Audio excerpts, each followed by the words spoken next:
Hello, everyone. Hi. Thank you very much for joining me today. And the next 25 minutes we'll spend on the topic, which is the new age of recruitment. Today, in the morning, we've heard that, our jobs in the HR looks like, it's ending some era. So what we can do and where our jobs could be moved forward.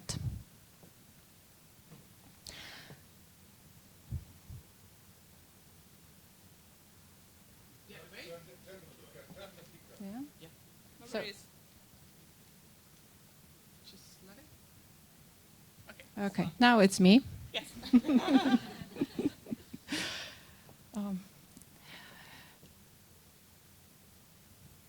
Okay, so now you see the proper slides and the proper topic for today. And last week, I've made my own survey.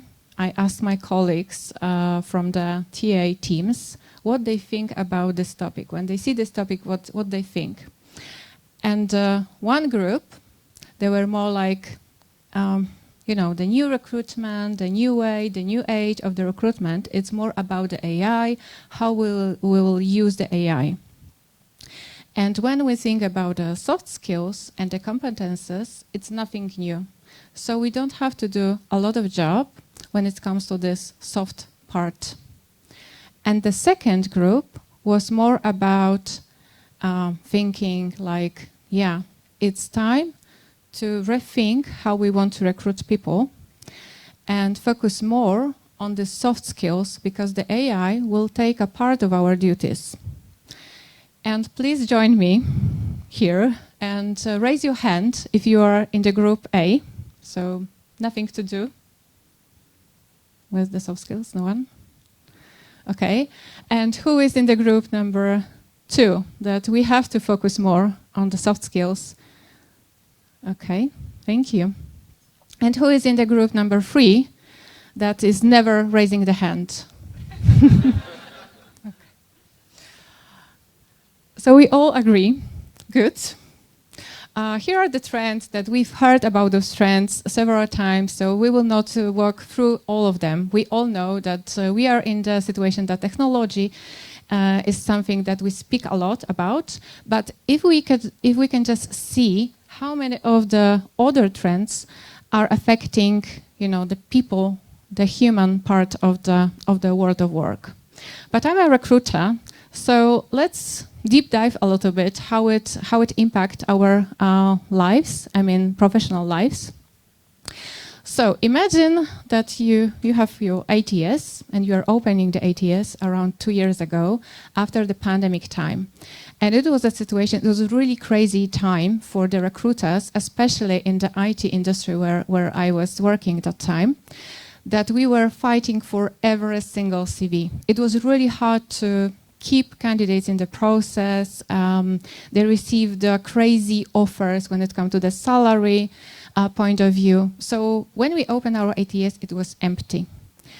So once we had a candidate, we just more focus on the technical part of the skills, of the hard skills. And we were very happy to have, I don't want to say anyone, but have someone who is okay and can do the job. And currently, we are in the situation that when we open our ATS, there is hundreds of CVs. But it doesn't mean that we are very happy because of the situation. It's not necessarily making our jobs, as a recruiters, easier. So I put it here some more examples that I also heard from my colleagues working in the recruitment industry. So we are in the situation, that we have a lot of CVs, but the experience of the candidates is not exactly what we are searching for. Also, we have sometimes a situation that we have a lot of interviews, we see the CVs looks okay, but the candidates are not exactly who we are searching for, because based on the past experience, we see that we really want to hire someone who is, the best ever. Sometimes we are in the situation that we've done everything goes well. Our KPIs, our metrics, time to fill, they are really, really great. But then after some time, we see that the candidates, I mean the employees that we hired, are not performing very well. So they are, so we have to think about firing them, or they are just moving to another companies. They're resigning from job. Also, when we post the job, how many of the internal CVs, internal candidates you see? Do you see a lot of them? Or it's more like sometimes it just happened?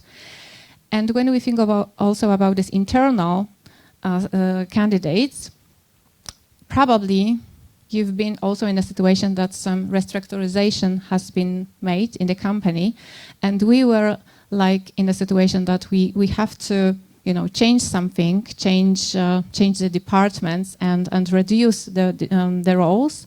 And on the other hand, we had roles open, and in our minds we had like we will switch those people, but the reactions were like some of those people were more happy to do it, to learn something, but some of them were like, I don't wanna. I spent so much time learning Excel.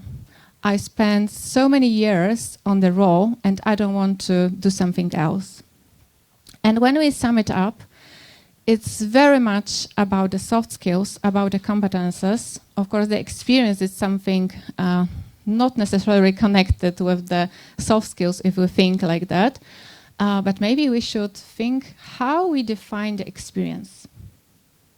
I'm just looking at you, and I see that some of you were doing like, yeah, we had this kind of situation. So, and this is the evolution of the recruitment process. I tried to put it very simple as possible. And when I joined the recruitment team 20 years ago, as an intern, I get the instructions. Check the CVs, check the education, check the experience, and make sure that the candidate has 2 years of experience, nothing less, or 5 years of experience, nothing less. We were very much focusing on those two things. And that was okay. The job descriptions were very detailed. We had everything, put it in place in few pages. But then we realized that the motivation is also very important, because someone can have the proper education background, some proper skills to do the job, but don't want to do the job. So we see this is also very important. And then we've seen that the attitude is also very important, and the soft skills, so how the person will do the job, how will cooperate with other colleagues from the team, how will learn something. So we put it to the advert, something like can-do attitude, proactive, fit to the team. And we also realized that the education, maybe it's not the best thing to check. Of course, there is always a group of roles that education still makes sense, like lawyers, for example. But we try to focus on something else. We see that something else is important. And those 3 phases, let's say, is very much CV-based recruitment process. So we needed a CV. We went through the CV during the recruitment process, and we put the JDs like some instruction on who we are searching for. And currently we are in the phase number 4, and we are thinking if we really need CVs. Is it something that is very important for us at the moment? Maybe we don't need them. Maybe we can skip them. The experience we define in a different way. Let's think about a candidate who has 1 year in working as a recruiter, for example. So the person is a junior recruiter. But before that, the person spends 2 years working as a salesperson. And on the other hand, we have someone who has just 1 year in the recruitment. How to assess, how to compare this experience? When it comes to the recruitment process, the interviews, we rather focus on what the person will bring on the table, what value will bring. And once we think about the AI who will take a part of the work from us, what stays? Stays the, okay, the soft part. Yeah, are you agree with me? So let's focus on something we can transfer from one role to another role.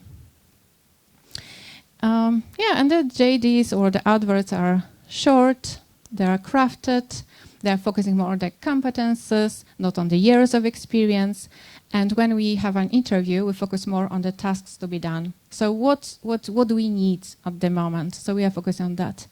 Those three first phases are more about recruiting the person who will fit the role that we are currently looking for.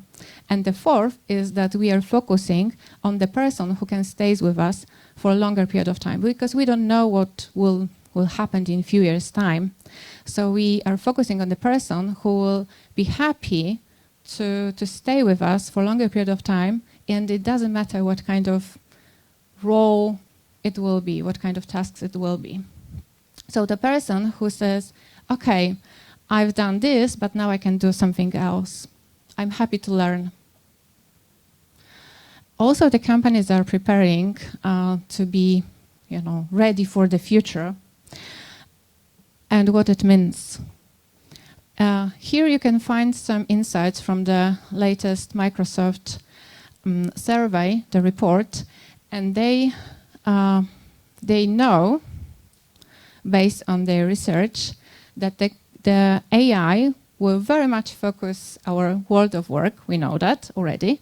And the AI will be, in the beginning, like a tool that we can use. But later on, it will be a colleague from our work. And in the last phase, it will be a situation that it will be some kind of digital workforce. And humans will be more like human bosses. So what skills we need? Do we really need the skills which are the hard skills, or we need someone who will know how to work with the AI and how to handle with the weak problems? So something what is not repetitive, something what we cannot automate at the moment. Also, and I'm looking at you, Susanna, there is a second report that I wanted to speak about, of course not in the details as you've done it today, but what is very important, I've put it in the bold, that we see that there is a big gap between what we expect as a company, what experience we expect, and also what experience is available on the market. So it's also a situation that we need to rethink about the recruitment process. And once we are in this recruitment process, I know it depends on the company, how the recruitment process looks like, but usually it's like a 20 minutes screening call with the candidate where we take care of motivation, we ask some basic questions about the role, we ask some questions from the CV, but also we try to ask about the soft skills just to see if the person is okay, is fitting. Then we have an interview, and if we are taking part in this interview from the HR perspective, so how many times we have to verify the soft skills or these future competences? Isn't it like we focus more on the technical or the expertise the person has? So aren't we focused on the CV? And if everything goes okay, usually it's like a second round of the interview, taking like a half hour or 40 minutes with a manager, for example, just checking if the person is okay. So we have 2 hours with the candidate, and mainly we're focusing on the CV and the hard skills. Is it sounds like you do in your companies? No? You do something else, yeah? Are you in a changing phase? Like, are you changing more the process into more? Okay, so good. Mm-hmm.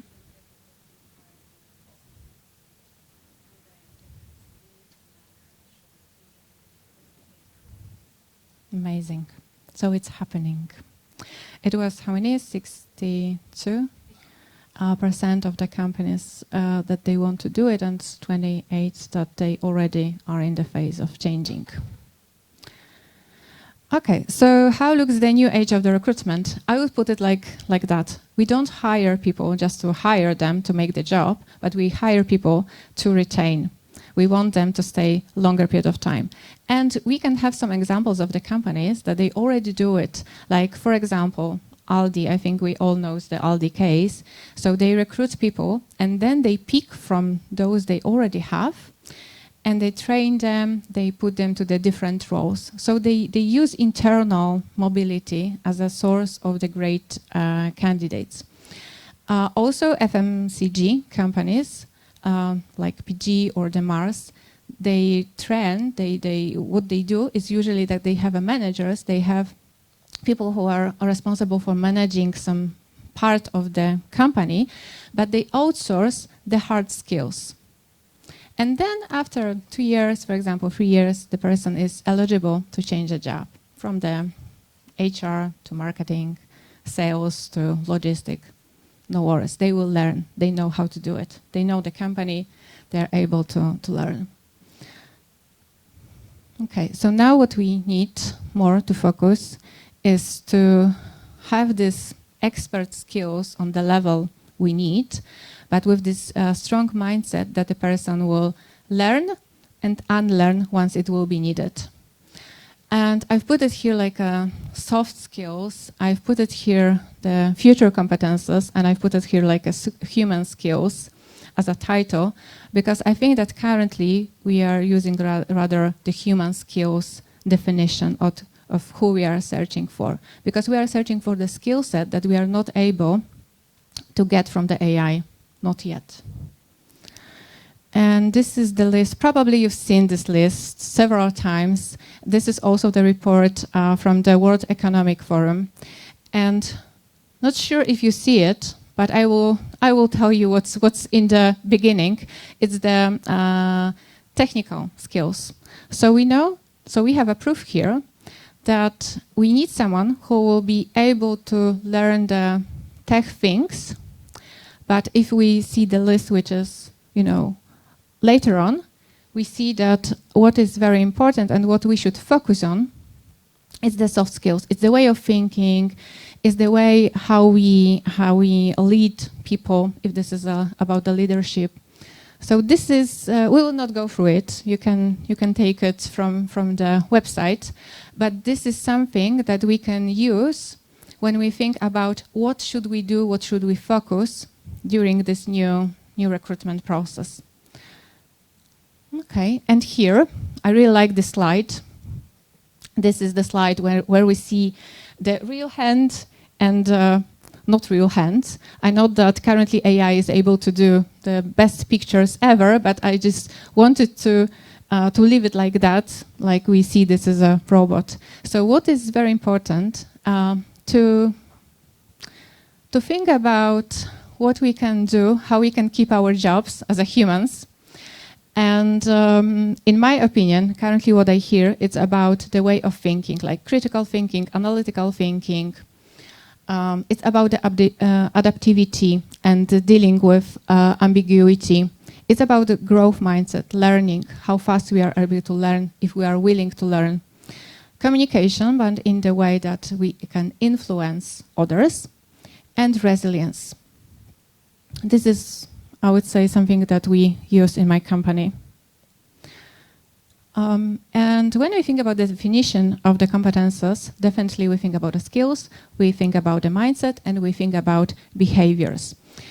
But I suggest to add also the cultural context, because if we will try to measure the level of the competence, the soft competence, and we will take a person from the USA who is more like energetic and compare with the candidate who is based in Asia, like Japan, for example.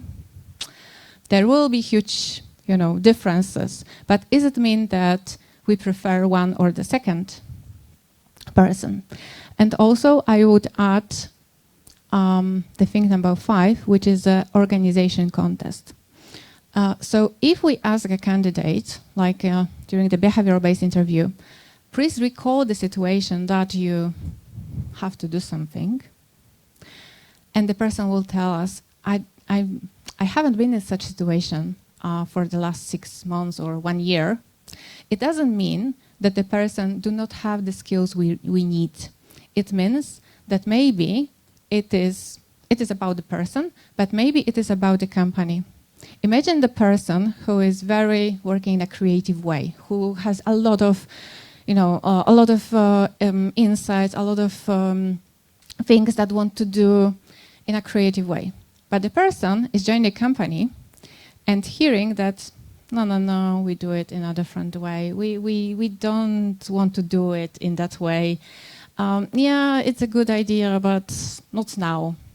So, does that mean that the person has not the skills, or it means that the person has not possibility to use that skills at that work? So also when we will think about how to check if the person has this competence or not, let's think about this organization context.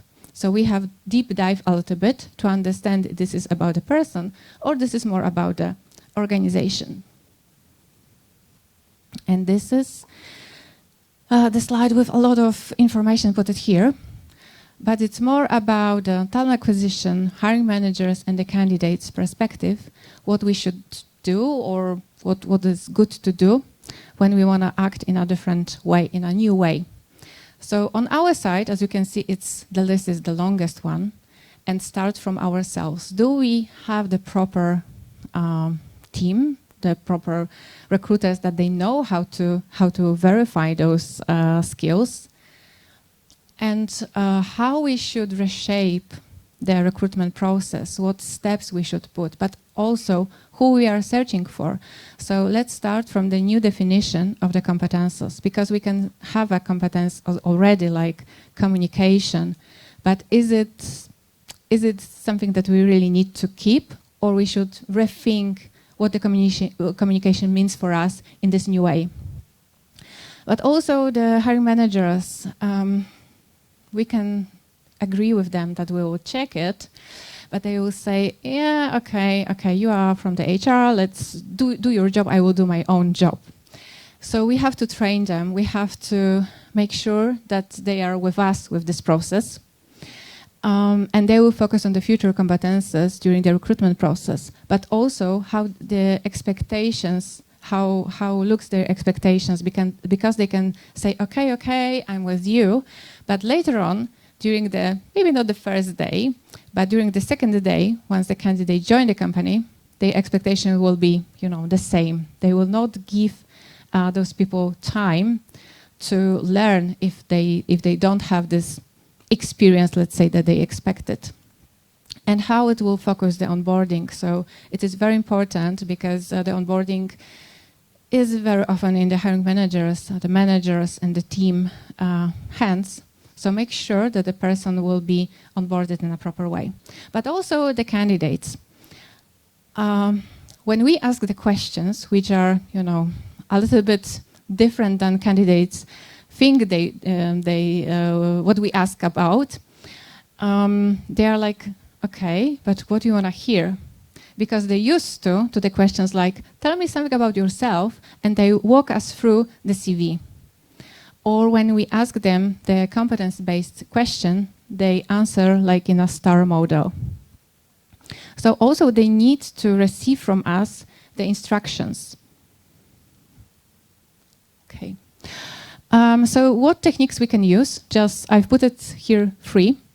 The behavioral-based interview, but I would say it's a new one on steroids. So it means that, okay, we can ask some question, can you recall a situation, but deep dive very much what it means for the person. And we cannot expect only the star answer.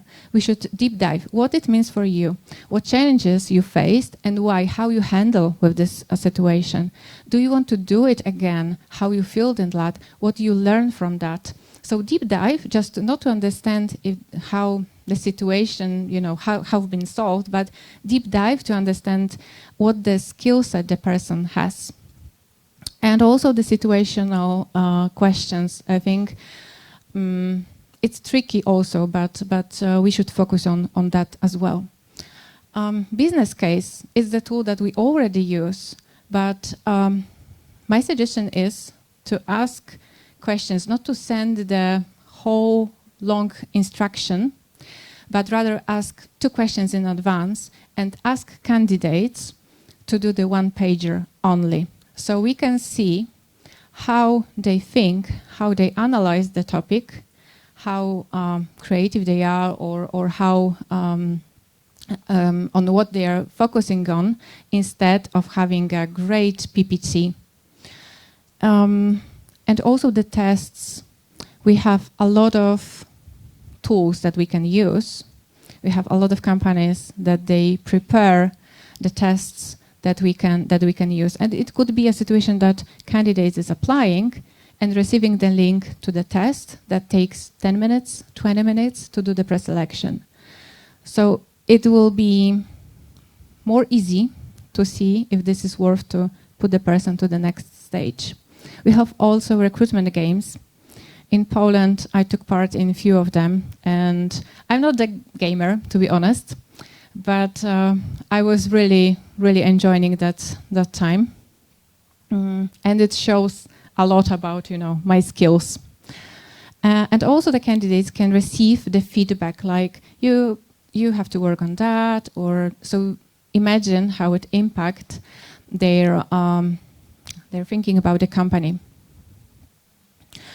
Okay, in our company, we focus very much on the growth mindset because it's showing, what the person believes, what can do, the attitude, but also how self-awareness the person is. The summary, think about what competencies we need, but don't think about to assess all the competences, just few of them. Verify competences instead of bio, instead of CVs.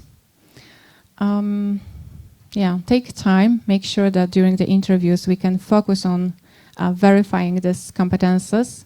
Use the technology. We speak a lot of the technology, so choose from the market what is the best for you, and hire to retain. Thank you.